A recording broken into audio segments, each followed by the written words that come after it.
Welcome back to the Postbeat podcast. We are now on episode 8, and as you'll see, we have another guest with us today. We're very pleased to welcome along Chris, who runs Hot Hatches. Chris is a guy that I've known. I thought back on it, and I can't actually pinpoint the moment where we met. I think it was just one of those, like when other petrol heads live kind of locally, or you see someone with a nice car that drives through a similar village to you. You just get to know them, and I can't pinpoint it, but me and No, Chris I have couldn't either, known mate. each other for a while. So thanks for coming on, Chris. Thanks for No, joining thank you us. for having Great me. to have you. Thank you. So you run the business Hot Hatches. Why don't you tell us a little bit about that? And then it would be great to understand how you got there, how long you've been doing it for, and what it's all Okay, about. so Hot Hatches was a bit of an idea that came up over a pint of beer back in 2018. I was employed by another car garage, and I just wanted to go alone. I knew I could do it, but didn't have space. Wife was pregnant with number 3, and it was all a bit of like great idea, wrong timing. And I just sort of said, if the website Hot Hatches is available and the company name's available, I'm just going to take it and see what happens over a period of time, build up slowly. I never expected hothatches.co.uk to be available. I thought someone much bigger would have snapped that up, but it became available, as did the company's house name eventually. So I just registered them both. And then the guys that were doing our bodywork at the previous dealership I worked at, I told them that I was going to be leaving at some stage, and I became friends with them, and they said, "Oh, we want to get involved." So it kind of escalated a lot quicker than originally planned. It was going to be a small growth, but it kind of took off a lot quicker. And here we are, what now? Coming up to our six and a half years of trading. And we started 6 months before COVID, which was quite scary, to invest a load of money into a business, buy a load of cars, literally empty from behind the sofa and under every cushion in your house with every penny you got, and then being told you had to close. It was a bit of like, uh-oh moment, what have I done? But actually, we spun a sort of a negative into a positive, really. And if anything, it boosted us a little bit. So, and that's kind of a quick brief of where we sit today here in 26.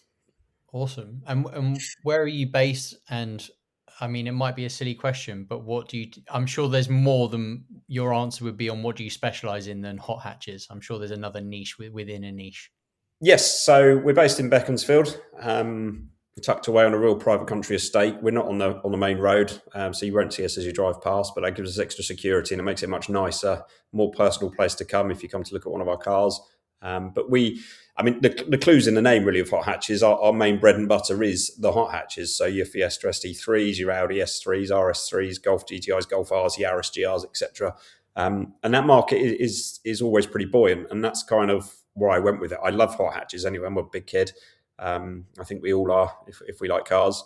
And that section of the market is always buoyant and has been buoyant even during downturns, because some of our customers are a bit younger, they're financing a car, they live at home with mum and dad, and 300 quid a month to them is irrelevant if their council tax has gone up by 10%, because they don't pay any council tax, because so that section of the market is good, and it covers all age ranges and different types of petrol heads.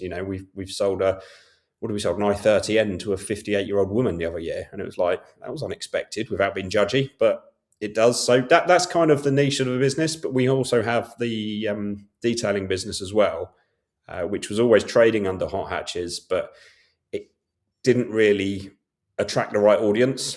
We were detailing all the cars we sold using ceramic coatings and stuff. But if you had a 458 or a Aston Martin or something, you weren't going to come to Hot Hatches to have it detailed. So we thought we need to change that because it's not working. We got the skill set, we got the place, but we haven't got the name. So we set up the Beaconsfield detailing shop, which we've spent probably 25 grand on last year, setting up a brand new studio, ramp, lights, all the stuff.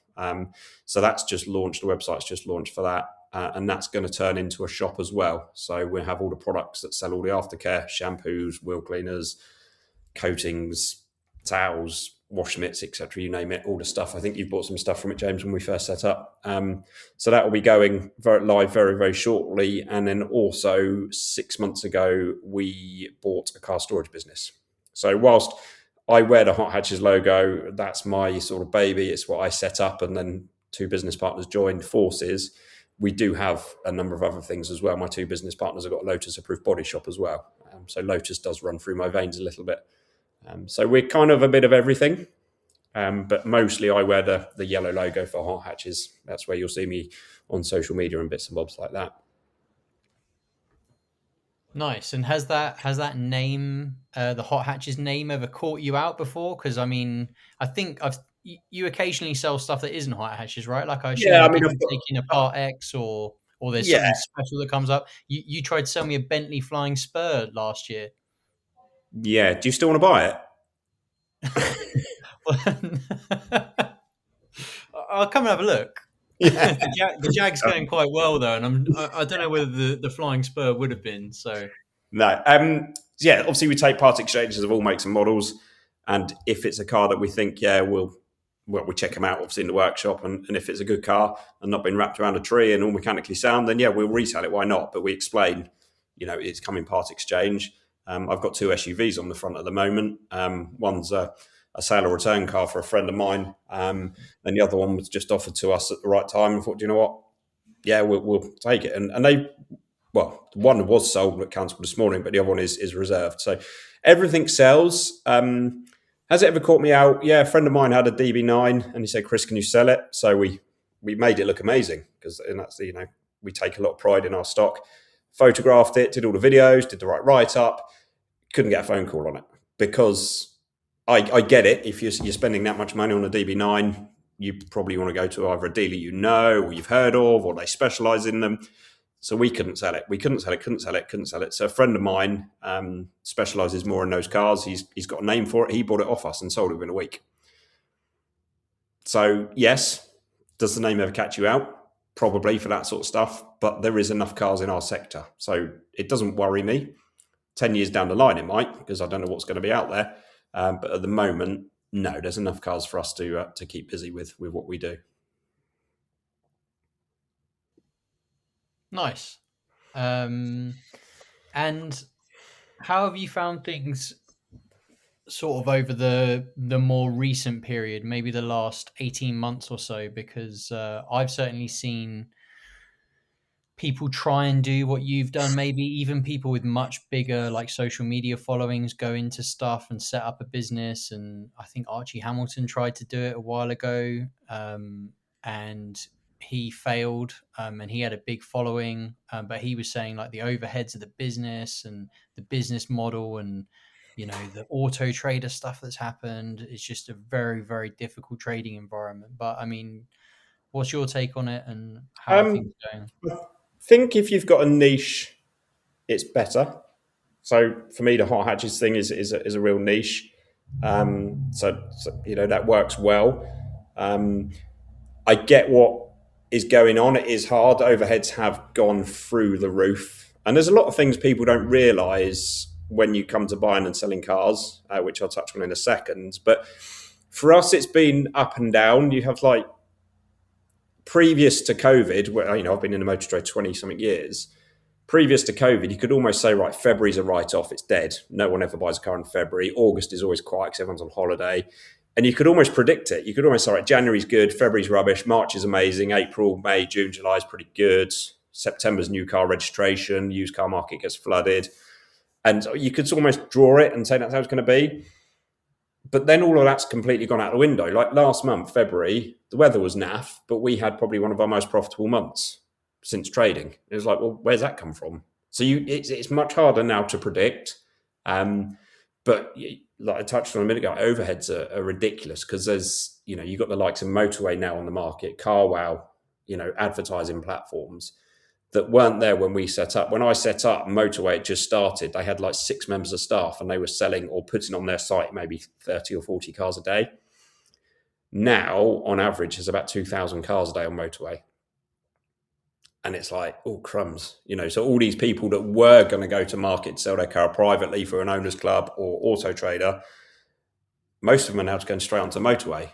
And whilst Motorway say we sell your car for free, they charge us quite a chunk of money to buy each car. If I buy Yaris GR through there, I try not to. I try to find them privately and through owners' clubs. But if you do end up bidding and becoming the highest bidder on a car through Motorway, you go and look at it and you buy it, they'll charge you £400 to £500 for the privilege, which if you're buying 2 or 3 a month from there, that's 1,500 quid off your bottom line just for someone to go, oh, by the way, there's a car there. And the same with Car Wow. And Yeah. it's like, bloody hell, that's that's a big chunk of your margin when there's not a huge amount of margin in it anyway. And people always laugh when I say that because they're like, oh, you bought a car for 20 grand, you got it up for 23,995, you're making 4 grand out of me. I'm like, no, we're not making 4 grand out of you because that initial 4 grand we have to pay 20% VAT on straight away. Well, not straight away, when do we sell it? So whatever we buy it for and sell it for, that difference, no matter what you spend on it. So I could buy a car for 20, sell it for 24, but spend 6 grand on it, you still have to pay 20% VAT on the 4 grand. So it's all a bit, Yeah. don't get me wrong, you claim the VAT back on your preparation, but it's still, you could make a loss on a car, which we don't, but if you did, you'd still have to pay VAT. It's very bizarre. Then obviously you've got to pay your advertising costs, which are astronomical, probably a broker's fee, probably a warranty to clean it, to run the HPI checks and Experian checks. So actually, if you start with 4 grand, you're very lucky because that'll end up 1,500 quid before you know it. Yeah. So it's quite scary. 50% pretty much of what your initial profit is gone before you've even sold the car. So there is big overheads, and I think people don't realise that because a lot of people go, I just set up off my driveway, I'll buy a car for 10 grand and sell it for 13. I've made 3 grand. I've made 3 grand a month for selling one car. Doesn't Can happen. you? I've got a question, Chris, from my side. Where's the biggest right now? Given the fact the market's changed quite heavily over the 6 years that you've been trading, where do you get the biggest footfall from? Where's the most impact you get from a marketing standpoint? Is it still people on Auto Trader? Is it social media? Where would you say you see the biggest kind of, I guess, ROI? Yeah, so we ask every customer that phones or walks through the door and say, where did you hear of us? Where did you see us? Where did you find this car? And annoyingly, most of them say Auto Trader because that's the most expensive. I mean, we're paying them 2 grand a month at the moment for like 12 cars, which, again, is a huge chunk. That they go up 8% every year, pretty much. Between 5 and 8%, they put their prices up. And you're like, for what? And they're like, oh, because we've invented this new product. And we're like, yeah, but we don't want that product. We just want you to market our cars. Let us do the selling. They're trying to take over, but that's another story. But everyone just thinks they've seen you on Auto Trader. So we're on Auto Trader, Motors, and Motors ping all our cars out to eBay and Gumtree, which I'm not too worried about, but it's what they do. I can't stop them. And they also put it on Cinch as well. Is it Cinch or no, Kazoo? I think Motors bought Kazoo. Why they ever did that is beyond me. But so our cars get advertised on Kazoo. Car Gurus, which pushes out to Piston Heads. You used to do Piston Heads standalone, but you have to be on Car Gurus to now be on Piston Heads. So we're across, 7 or 8 different advertising platforms with every car, video, photo, etc. And even if someone's seen it on Motors, I still feel like they've said they've seen it on Auto Trader because they come and say, where did you see it? Like, oh, Auto Trader. I'm like, you didn't see it anywhere else? They're like, yeah, I think we did, but we saw it on Auto Trader. And it's like, it's always trial and error for me. Sometimes I come off Motors and Car Gurus and Piston Heads because I think it's just Auto Trader, but then we do slow up and I put them back on and we get busier again. I think if someone sees a car across 3 or 4 sites, I don't know if it just installs a little bit of trust into them. They go, I've seen that car. Oh, I've seen it again and again. So, yeah, but annoyingly, everyone says Auto Trader. Sometimes social media. We do as much social media as we possibly can. But yeah, Auto Trader seems to be. Hopefully, the CEO's not watching because he'll rub his hands together. But yeah, they. What's your view on the reservation fee situation then that's come to market this year with Auto when it Trader? first came out? They said, bearing in mind they're already taking 2 grand of my money, and I think since we've been trading, they've probably had over 150 grand of our money in 6 years, which makes me cry quite a lot. When they first bought it out, they said, try it for 6 months for free, but once we've tried it, and if you want to stick with it or stroke be forced to have it, we're going to charge you I think they said 0.25% transaction fee. So if the car's 20 grand, they charge you the relevant. And I said, look, I'll do it for free, but if you bring that charge in, I'm already paying enough money, I'm coming off it. And I think they got quite a lot of backlash from that. So they turned around and said, no, it will be for free, but they enforced you to have it. So every dealer had to have it. Now, for me, as a small independent, I totally get the motor trade and especially used car dealers don't have the best reputation in the world. If I tell someone I'm a car dealer, they just think, oh God, there's Del Boy over there, and I get that 100%. I like to think, well, I don't like to think, I know we're not like that. But I get people's perception of the motor trade. We're a bit like estate agents, aren't we? People don't like us. But so I've used it to turn it on my head a little bit and put a spin on it. And if someone's really interested in a car, I say to them, if you're 90% there, leave a reservation fee with us. And if they're a bit nervous about leaving a payment with a company they may not have heard of or they may not have seen a car, I'm like, well, leave it with Auto Trader. Because the money goes to Auto Trader, stays with Auto Trader, and then you as a consumer can click cancel at any time you want and you get that £99 back. So actually, I get the customer's details. All right, they could cancel and then ignore me, but I don't know, it just feels like you've got some sort of commitment out of them rather than just reserving it with no money. So actually, I've got 2 cars on Auto Trader that are reserved at the moment, and they're both coming in on Saturday. They've both pretty much said if it is as described and the paperwork stacks up, they'll take the car. So I've kind of adopted it and used it in my favour. Auto Trader had a huge backlash from it. But I think that was just the icing on the cake because everyone gets frustrated with the Auto Trader price rises that we get every year and the different things they're trying to implement and make dealers do. And Auto Trader have a leasing company now. So if I'm advertising a used car, Auto Trader dropping a little lease this car for $299, you're like, thanks, that's going to upset my advert. So I think there was a combination of a lot of things that made this dealer group go at Auto Trader. And I sent an angry email to Nathan Coe, who's the CEO of Auto Trader, and fair play to him. He picked up the phone to me and called me. And I thought, I wasn't expecting that. I was just driving home and he sent me an email, said, Chris, can I call you? I went, yeah. And we had a long chat. And I know he's a CEO and he's got to fluff you up and make you feel special because he's taken all that money from you. But I thought, fair play. He has taken the time out of his day to call me, who's probably his smallest paying customer. And then they set up a dealer group. They invited dealers up to go and have a chat with them and basically vent, which we all did. And they've listened to a certain degree and they're now giving dealers the option, do you want to have that reserve can function on the website or not on Auto Trader? Okay. So you don't have to do it, is my understanding at the moment. But then I kind of think if a consumer's looking for cars and they see that dealer's going to accept a reservation, that might steer more people down that route. But they are cheeky. Like we pay them £2,000 a month and that's a basic package. If we pay a little bit more, they'll drop our adverts in front of more people. So if you search in a 30-mile radius, you'll find my cars if you're within 30 miles. But if you're 40 miles away, you won't see it. But if I pay them an extra couple £100 a month, they'll drop these adverts in front of you.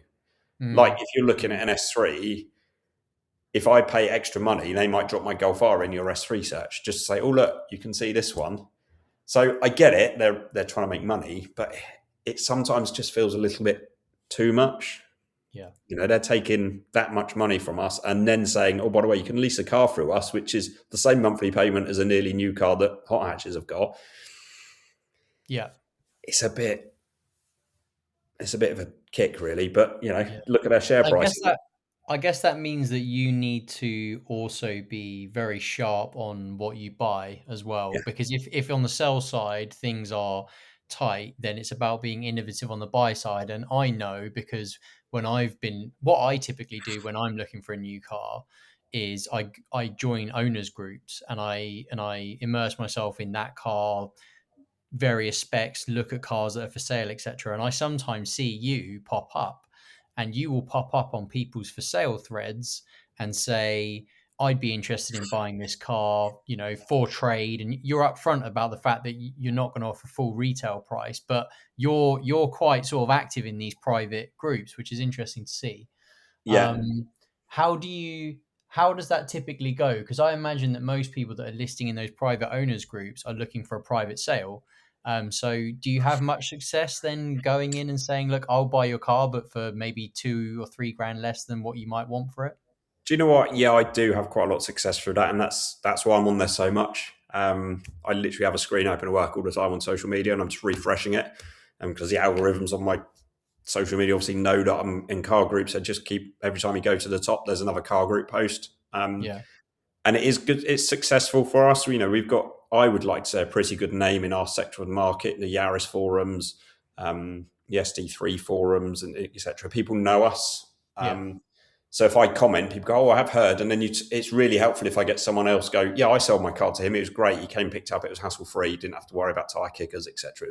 It was nice and easy because Yeah. again, a lot of people don't want a trader knocking on the front door.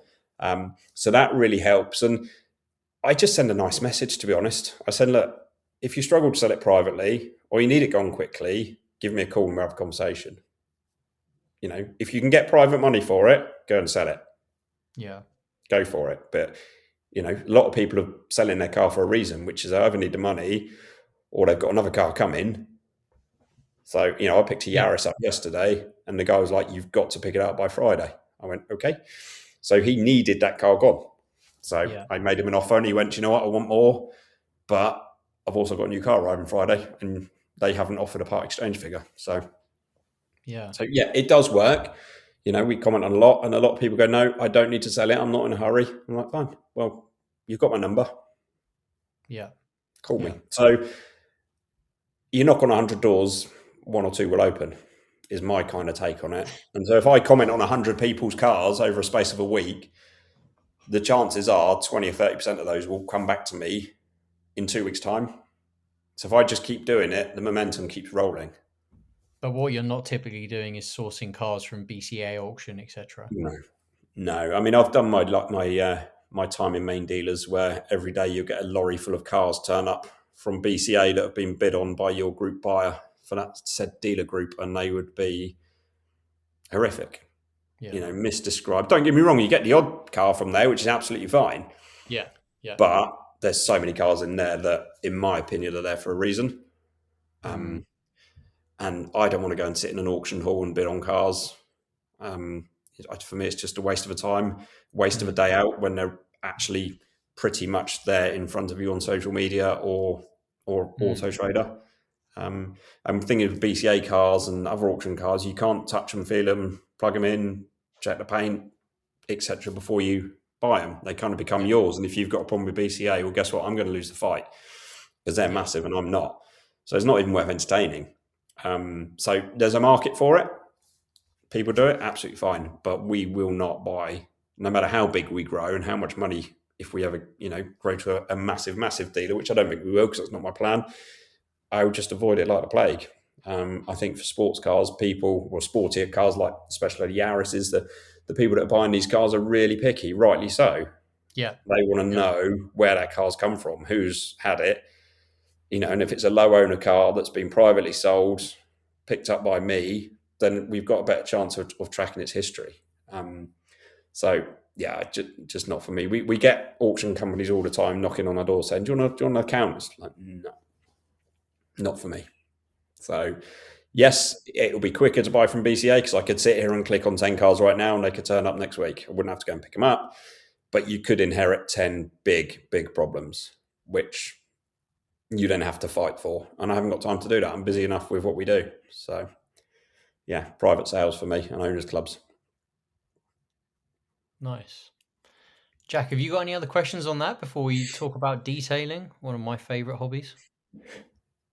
I was about to say about where. So you obviously what sort of stands out, because we've covered this in a previous episode around, I guess, car history being quite important. Are you willing to perhaps pay slightly more for a story or an ownership history that perhaps lends itself well to the type of brands or the type of cars that you look for and buy?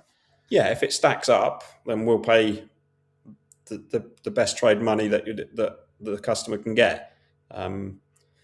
But we do multiple background checks. We don't use HPI because for me, they're out of date.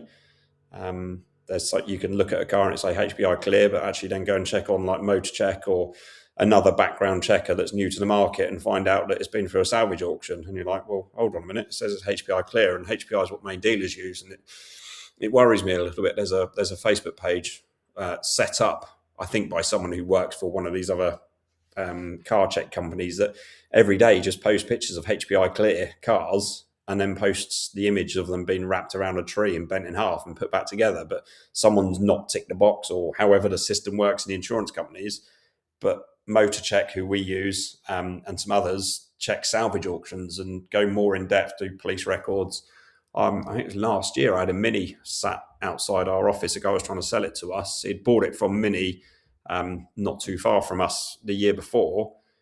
And I ran it through HPI or Experian as we were using then, and it was clear. But I also ran it through MotorCheck. I said, "You know, your car's stolen and recovered." He went, "No, I bought it from BMW." I went, "Stolen and recovered." Turn it around, Googled the reg number. It'd been used in an armed robbery up north. It was all over the news, and I'm like, and people say main dealers do it better than independents. I'm like, not always true.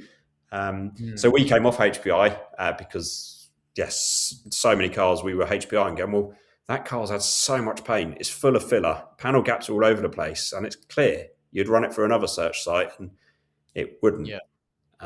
There is another search site that's taken it one step too far, that if you do an estimate on the car, it seems to log it, which is, I don't know the full ins and outs. I'm actually reading into it a little bit more because it's just sort of like a damage estimate, you mean?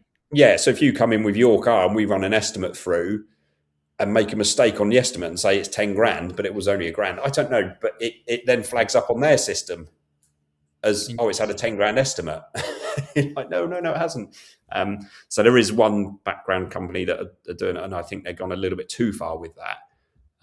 So we do multiple background checks. I run an Experian check first because that's free of charge with Auto Trader. If that all stacks up, just before we transfer the money or travel to go and see the car, then we run the motor check one because that costs us a bit of money. So there's no point doing it on every car you get offered, just to do a more in-depth search. And if that stacks up and the history stacks up, then we buy the car. I don't take face value of a service book. Someone goes, "Here's your service book." For me, there's so many fake stamps out there now. So I actually phone the dealer and just confirm that service was done, unless they've got an invoice to back it up as well. So we sort of clarify everything, do a lot of background checks first. And if it all stacks up, then we'll pay, in my opinion, top trade money for the car. I realised I've forgotten. I was going to ask you one other question before we move to detailing, which is at the level that you're typically selling cars at. One thing that we're interested on this pod is about how people are funding and financing those cars. And I'm sure that the answer is it depends. And I'm sure that you have some people that are buying cash, and I'm sure that you have some people that are doing a bank loan and then maybe some other finances. But do you see a typical trend at the, I mean, I don't know necessarily what your level would be. Probably sort of, I imagine your cars are sort of between 12 and 30 grand, maybe. Yeah, the average selling price over the last 12 months has been about 22 grand. And the average finance lend has been about 16. We did that last week. I know that. So I know the answers because another finance company wanted to come on board with us, so I gave them our figures. Obviously, I like it when people finance cars. People say, "I'm going to pay cash thinking they're going to get a better deal." That's the wrong way to go about it, because obviously we get money, as Martin Lewis has told the world, we get money from car finance. There's no denying it. We can no longer set the rate. So pre-2019, we had a rate spread. So if we're with Motor Novo or Admiral Car Finance, whoever we were with at the time, they would come to you and say, "Here's your rates. From this, you'll earn X%, and this, you'll earn more." So if we sold it at 6.9, we might earn 2%. If we sold it at 11.9, we might earn 8%. And that's what this whole secret commission thing's about. People are saying, well, they weren't aware they could have got it cheaper, which I think there's two sides to that story. So now the FCA have massively got involved, and the banks set the rate. But a lot of banks have done what they call rate for risk. So you could come to me and say, "Yeah, I'm interested in that car. The headline rate is 8.9% APR. We could prop you for finance," and they'll come back and say, "Yeah, we will accept you, but at 10.9. Yeah. Like, well, where's 8.9? And they're like, "Oh, no, there's a bit of a risk on the car or your credit history." And they seem to find it. These lenders that are doing rate for risk seem to find a risk with everyone. And you're like, so the only people now making more money from it are the banks making money, because they're setting a higher rate, because we don't earn any more if they put the rate up. Yeah. So I'm a little bit confused by it all, but there's no point me trying to fight it, because the FCA and that are huge. We were only doing what they said to do, and then apparently that was wrong. But they didn't take responsibility for it. If we take a average selling price of 22 grand and an average financing of 16, what? Yeah. what reason do you think that people are going with finance rather than getting a bank loan for that money? Because I mean, Uh, that's a typical bank loan kind of amount, right? it is, yeah. And do you know what? A lot of customers do get bank loan. The car I sold to today, I obviously offered him finance. He went, "I'm just going to get a bank loan." I was like, "That's fine." Obviously, I prefer you to go down finance. There is, for a consumer and your credit file, it's better to do a car finance than a bank loan because obviously it's against an asset rather than not, and you're also Yeah. more protected with car finance. So once you've paid 50% of the total amount payable, if the world gets blown up, you can hand it back to the bank and walk away. Yeah. And there's voluntary termination rights and repossession rights. Not that people that buy our cars end up in that situation, touch wood. But Mm. you're a little bit more protected with car finance. You can make lump sum payments, but also a bank don't really offer a PCP product, Yeah. which is where you've got that final payment at the end based on your mileage. And a lot of people are monthly payment driven. So if they come in, they see the car, they fall in love with the car, you tell them it's 350 quid a month, they're like, "That's in budget," and they buy it. Yeah. Yeah. And they Yeah. want it. So they do it rather than going, "Oh, let me go and sort bank loans out and do this and do that." They just kind of, I think they just fall in love with it and do it. But also, I And guess on a actually, PCP, your monthly amount is typically going to be lower than it is on a bank it's loan, going to right? be lower. And actually, on a small lend, the difference between maybe if you get 6.9 from your bank and we can do it maybe 8.9 with some lenders, the difference between the two is minimal. It's Mm. not a huge amount. So, yeah, people just sort of, I guess they just enjoy it and want it. So they do it. Yeah. But yeah, shop the market. Obviously, I would love you to all come and buy a car from me and finance it off me, but I'm also, I don't want to be seen as a dodgy dealer. There is ways to get money. So Yeah. go and look around. But no, we do about 30% of our cars are on finance. Okay. Interesting. Okay, let's talk for 5-10 minutes about the detailing side because Yeah. yeah, it's an area that I'm interested in. I'm particularly interested also to hear about how it started off and why you've chosen to grow that. And was it because there was like a gap in the market, or was there another reason that's drawn you to invest so much into that business in the last year or so? Um, So I've been trained up in detailing by a number of companies in the past, and like you, James, I enjoy it. I don't get to do it as much now because I'm running around picking cars up and advertising them and photographing them and putting my face on TikTok, etc. But it's a passion of mine. I love seeing the transformation. I love seeing customers coming to pick their car up and instantly going, "Wow, look at the difference." And we also detail all the cars we sell, which I think makes us stand out a little bit more from a main dealer because they're all swell free and looking lovely. Because it's just a big passion of mine. And when we set up Hot Hatches, I said we started doing it, but it was the wrong name for the high end cars. We were flying with GR Yaris's and ST3s and that sort of stuff. But we just thought my business partners have the Beaconsfield workshop, which is the body shop. It's real high end restorations, Lotus approved body shop, does amazing work, fantastic paint work. And we were getting asks for detailing jobs through that. So we kind of said, well, let's set up the Beaconsfield detailing shop. It kind of sort of hand in hand really goes with it. And so that's why we invested a load of money into it. And there was a company that James, that was near us. And they were kind of the reason we didn't go mad straight away because they were successful with it, but they've now moved 3 hours away, I think now. I don't know the full story. It's not for me to get involved, but they're no longer in this area. And we're in Beaconsfield, Yeah. which is an extremely affluent area. There's supercars and classic cars everywhere. So Yeah. I sent the website live, the Beaconsfield detailing shop website live, and literally within the first week of it being live, we took £4,000 worth of inquiries. I was like, oh, Wow. okay. So there is a lot of appetite for this because there is no indoor studio in Beaconsfield Yeah. besides Yeah. us. And there's also, with that other business that you were talking about moving, there's also not some like a retail outlet either where you can buy decent products. You've got No, Halfords and that's it, well, you got right? Halfords or Amazon. Yeah. So, but a lot of people wake up on a Saturday morning, open their curtains, and go, "Oh, I might wash my car." And a lot of people will just go to Halfords and buy your Auto Glims and Maguire's product, fine. But a lot of people go, "Oh, I've run out of Kosh Chemi, I've run out of Built Hamber." The only way you're going to get that now is Amazon, and it'll arrive on Monday. Well, actually, now we got loads and loads of the stuff: Kosh Chemi, Built Hamber, Car Pro, Valet Pro, Labo Cosmetica. What else we got out there? All the accessories, your drying towels, your wash mitts, your clay bars. Trying to think what. It actually came up with my dad this week. I can hear my dad downstairs. That's why it's piqued me. But he said to me, "What detailing spray do you use?" And I was like, "Generally in the summer, Koch Chemi FSE because you can remove water spots with it." He's like, "Where can I get that from?" I'm like, "Chris will sort you out. He's only down the road in Beaconsfield." Yeah, So yeah, he lives around the corner, doesn't he?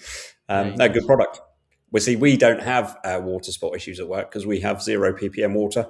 Yeah, So our water goes through 4 stages of filtrization and then goes into a tank. And then from the tank is pumped to the jet wash, and we can take meter readings throughout the whole thing. So you see the reading of the ppm as it goes into the water, into the filtrization, goes for its first stage, and it drops it from about 257 parts per million to about 8 parts per million. Then it goes through another 2 sets of resin that drops it down to 0 ppm. So even on the hottest day of the year, I can just go out and jet wash a car and let the sun dry it, and perfect. So yeah, yeah, that's a big must, especially when you're doing PPF as well, because you've got to spray it with loads and loads of water, soapy water. So the 0 ppm stuff's amazing. You can buy a kit for your house for about 600 quid, and I just think everyone should do it. If you've got a garage and you can store a little water tank, buy yourself a reverse osmosis system, as they call them, and it's a game changer. yeah, yeah. Every summer I say that I'm going to do it, and Yeah, then it gets too late in the summer, and then I'm like, oh, it's going to be the end of summer soon, and I'll probably do the same again this year. But my yeah, driveway is south facing, and in the summer I basically can't wash the car between 9 a.m. and 6 or 7 p.m. yeah. Well, It's just James, come and have a look at the system we got here. It's not big. yeah. You'll Well, be amazed. You'll be Jack doesn't amazed. know about these things, because Jack just never washes his car. Oh, Jack. Um, We Jack, had an like, episode. actually, One of the on that topic, did you get round to doing your car with that new kit that you talked about last time? I washed, yeah, I washed both. I went a bit mad. I mean, my wife's car hadn't been washed. This was terrible since I think the start of October last year. Can you believe it? So it had, it was a family car driving up and down. We live just down the road from you, actually, Chris. So we're quite local, and Oh, okay. yeah, the roads are pretty bad anyway. The Yep. weather's been awful since the back end of last year, and with kids and just work and being busy, just never got round to doing it. And now James would carve out the time religiously to do this, whereas for me, I just kept putting it off, kept finding an excuse to do other things really. And so it was absolutely caked in grime. And I Nice. actually bought this the hydro spray that almost but eats it. You can almost see it like working its way through the grime. So I left it on the car, jet hosed it off, not to the detail that you guys are talking about by any means, but it was for me, it was a great effort. And then, shampooed it, put the snow on top of it, then kind of, polished it off and stuff. And actually it looks like a completely different car. Yeah. If you don't wash a car for a few months and then wash it, you almost fall back in love with the car because you realize, Yes, you God, do. And it's do you know what? mental, Those isn't it? words you just said, we say to everyone that phones up, like, look, it'll make you fall back in love with a car again. Even my Yeah. parents were here last week. They're like, oh, we might part exchange our car. I'm like, you've done like 6,000 miles in 3 years. Just, obviously, I'm not going to charge them, but I said, let's give it to me for a couple of days and you'll fall in love with your car again. And they're like, yeah, okay. And so that'll be in next week. And we do transform cars. Look at our Instagram page. Hopefully, James, you can put a link to it in the comments. Yeah, yeah. If that's allowed. And yeah, just have a look at some of the before and after videos and the ceramic coatings you can put on if you don't want to go to the extreme of PPF, which I get because it's quite a lot of money. But some of the ceramic coatings you can put on now are fantastic. Even the home applied kits, if you do it early morning on a summer's day, Geon do one called Can Coat. Very, very That's good. what I did on my 911 this Was winter. it? Yeah, To yeah. be fair, I think it's on my 911 as well. Not that it's seen outside or anything for the last few years. But yeah, that's a good. Hard tech engine rebuild, and then doesn't even drive it. No, that's rubbish. I did 55 miles in it last year, James. I was quite proud of myself. Oh, mate, don't. The wife wants a garden room, and I could see her brain thinking the other day, going off topic slightly. She's like, I want a garden room. She's pricing up like 40 grand. And I was like, I know where she's going. I was like, please don't mention the Porsche. Please don't mention the Porsche. She went, haven't we got a Porsche that I haven't seen it for years? I'm like, oh. So Yeah, the Porsche might be going. I mean, look, it's sat. I'm sat in our car storage office, and it's literally behind the screen in the air, undercover on charge, with 2 motorbikes below it. I doubt it will see the road this year either. Having 3 kids and a 4-seater is not ideal. Yeah. But, Yeah. yeah. Jack knows that problem very well. He has 4 kids. So, Oh, blimey. You want yeah. to get some more tellies in the house, mate? That's exactly what we need. That's what I'm missing. But yeah, we I think we covered it again in another podcast. But we went. I've got this device in the back that turns the back seat of our car into 4 kid seats called a Multimax. So I don't know if Yeah, I've you've seen seen them those. before. So that's a bit of a game changer, because one of those is definitely a lot cheaper than re-equipping yourself with a bigger car these days, given the cost of bigger family cars. So It that was scared a me. game changer. That's been a few cars actually. We've moved that around into, so we've got 3 cars worth out of it, rather than having to buy a much bigger, almost a bus for I the wish 6 I'd of us done to that have. research when number 3 came along in our house, because the wife just had number 3. 3 car seats didn't fit. She was getting all a bit stressed, and I was like, it's like, just look, go out for a couple of hours and look at cars, and just whatever you decide is right, we'll just get. And then a Citroen Grand Picasso C4 in red turned up. I was like, my world ended. I was like, oh my God, what is this thing? I mean, don't get me wrong, it was great for the family. It worked amazingly well, but me as a massive petrol head like you guys, like driving a nice car, and suddenly this thing arrived. I was like, oh. Yeah, I should Right, have researched. two more questions, if we may, Chris. Yeah, So go for it. first of all, I just want to clarify for the listeners on the detailing side of the things. What's the range of services that you offer? Like, so what's the least that someone could come to you for, and all the way up to the most? So least we do is a maintenance wash, but that's if you've already had your car coated from us. So that's just Yeah, like a really good, top up wash, or you know, if you've had a ceramic coating on a car for a while, they do get clogged up. So they yeah, do need some decontamination. So you can use like Kosh Chemi reactivation shampoo, which is quite acidic. You don't want to use it every wash because it is acidic, but you can every now and then apply it onto the car. It will unclog the coating, and then your coating will start working again. So you might find yeah, you spray your car and you're like, oh, ceramic coating's not working. It's gone. You're like, actually, no, it's not gone. It's just clogged. So we yeah, declog. So you do it like a maintenance wash, and that's really busy during the summer because obviously you've got the filterized water. Um, yeah, but I wouldn't do that unless I know who's coated the car. So if we've done it or someone I know's done it, we'll offer that. yeah. Otherwise, if you're new to us, you've got to come in and have a proper sort of not a full correction, but it's got to be at least a single stage correction. A single Um, stage correction and ceramic. yeah, plus, we'll happily do a single stage correction and then finish it with some sort of spray formula, such Yeah, as can coat or something. That's yeah, absolutely fine. A day's work, day and a half, sometimes if it's a bigger car. But you tend to find, because my cars are coated with Labo Cosmetica product, which not many people have heard of, but if I show them that coating on my car, they're like, we want that. yeah, So yeah, they come in with, want to spend this much, and then quite often spend that much because they've seen what is available. Your glass coatings are fantastic, wheel coatings, interior protection, especially if you've got Alcantara.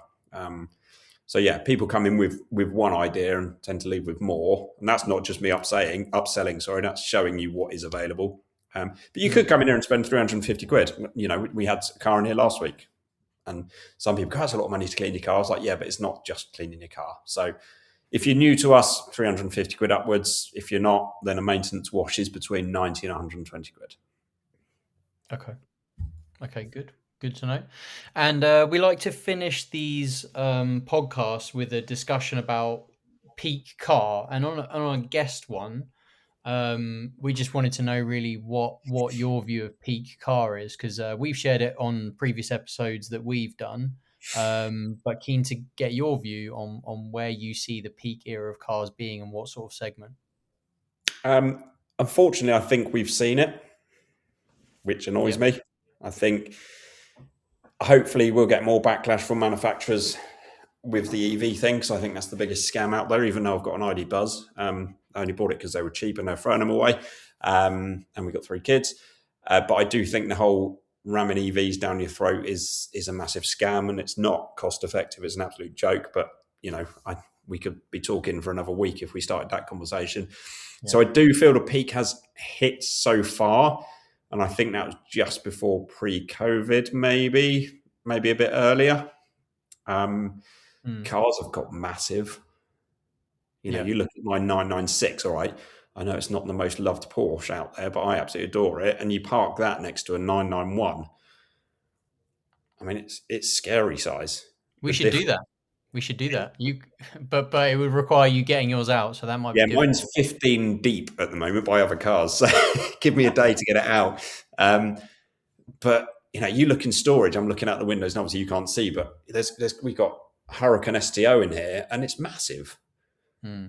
It's an absolute monster of a car, and our roads don't, for me, cope with the size of those supercars. Yeah.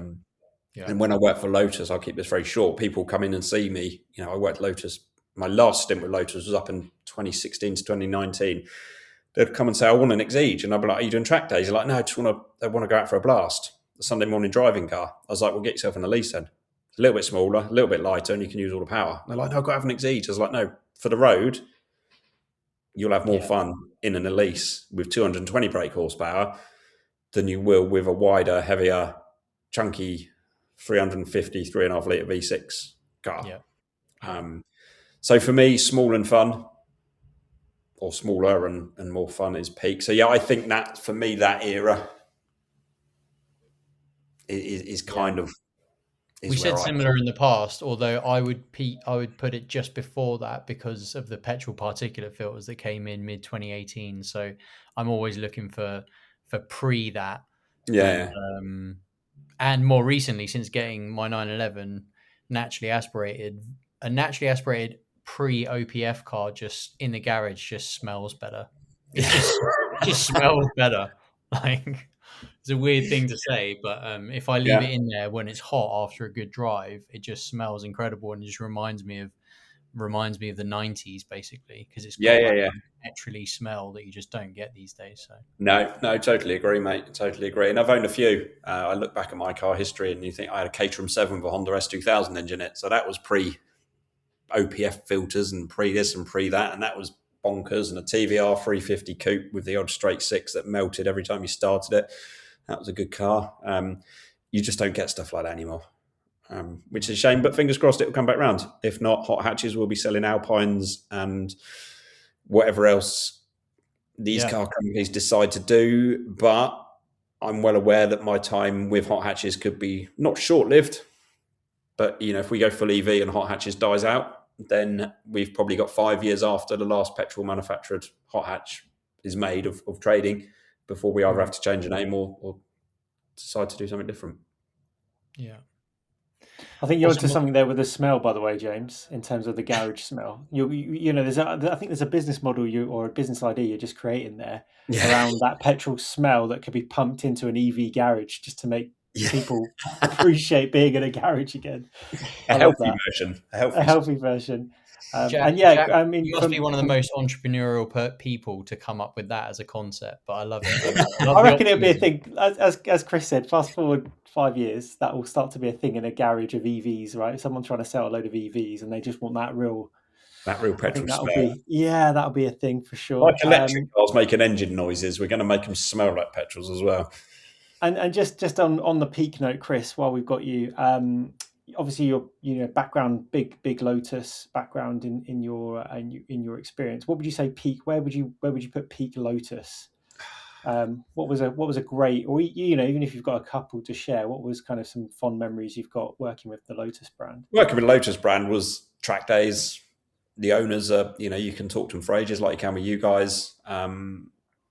They tend to know more about the cars than I did, but they'd bring their car in and wanted them weighed, and it's like, blimey, you want what? And they wanted the car on corner weights and on the scales and making sure the weight that Lotus brochure said it was going to be is. And there's lots of stories like that. But when you work for Lotus, you weren't selling a car; you were just talking cars with the person that wanted to buy that car, and then obviously going out in them was just epic because they are probably one of the best driving cars on the road in the UK. Obviously not the most luxurious, but as in terms of a fast driving car or a proper driving car, it doesn't get much better. But for me, the Lotus peak was as I left them when they had the Evora, the Elise and the Exige.